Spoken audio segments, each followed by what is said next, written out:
Dobro nam došli. Dobroveče, dobrodošli. Hvala. Iako smo sada, naravno, proširiti tu vašu biografiju, ali ne možemo da odolimo da vam ne postavimo prvo pitanje, Snežana. Da bi radila posao kao što njihovi roditelji rade, koliko je to teško, koliko je stresno i koliko je nekako i marginalizovano, koliko je malo vrednovano. Zapravo, u moje vreme kad sam ja diplomirala na akademiji... Odgovorno tvrdim da je njen prosek 9,90... 9,87. 9,87, znači... Ali, tako da nije bilo uopšte teško, ja sam vrlo brzo se odlučila da... Da li ste zbog toga i doneli odluku da paralelno... Međutim, nije bilo prosto mogućno ići na... Jer je fakultet Brenin, pokojni... A Raka Đokić? Raka Đokić. Rekao je Snežana, ja hoću da radim s tobom. To je ta snaga, to je to poverenje koje dobijete od roditelja, od ranih dana, koje je od nas. Dakle, to je nešto što je meni bilo vrlo važno i što je mene jako odredilo. Vetar u leđa, da to samopouzdanje koje detetu treba, da mnogi roditelji greše kad imaju tu neku vrstu. Ne izgleda to dobro, to mi je smetalo i nekako sam kroz život nosila tu. Oni su tiho to nosili u sebi kao nešto što se podrazumeva i kao nešto što je normalno.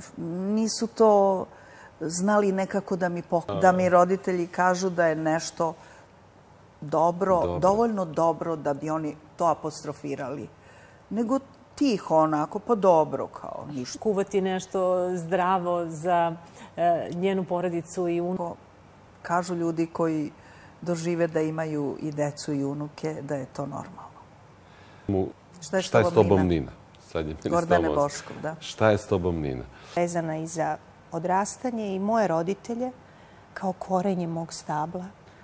I mislim... Koje ne znam koliko godina puni neprestano. Dirljiva priča. I da li učite od nje? Pa kako da ne. Drago mi je da je izrasla u jednu zrelu osobu koja... Ja ne govorim o umetničkoj kreativnosti. Umetnička kreativnost zahteva, naravno, talenat i zahteva... Pre svega talenat. I zahteva specifičan stil. Ja spomenem, šta ti predaješ, kako ti u Savetu Evrope, šta ti tamo njima predaješ. Tako da ne govorimo o umetničkoj kreativnosti. Dobro, to su nove discipline koje su nama...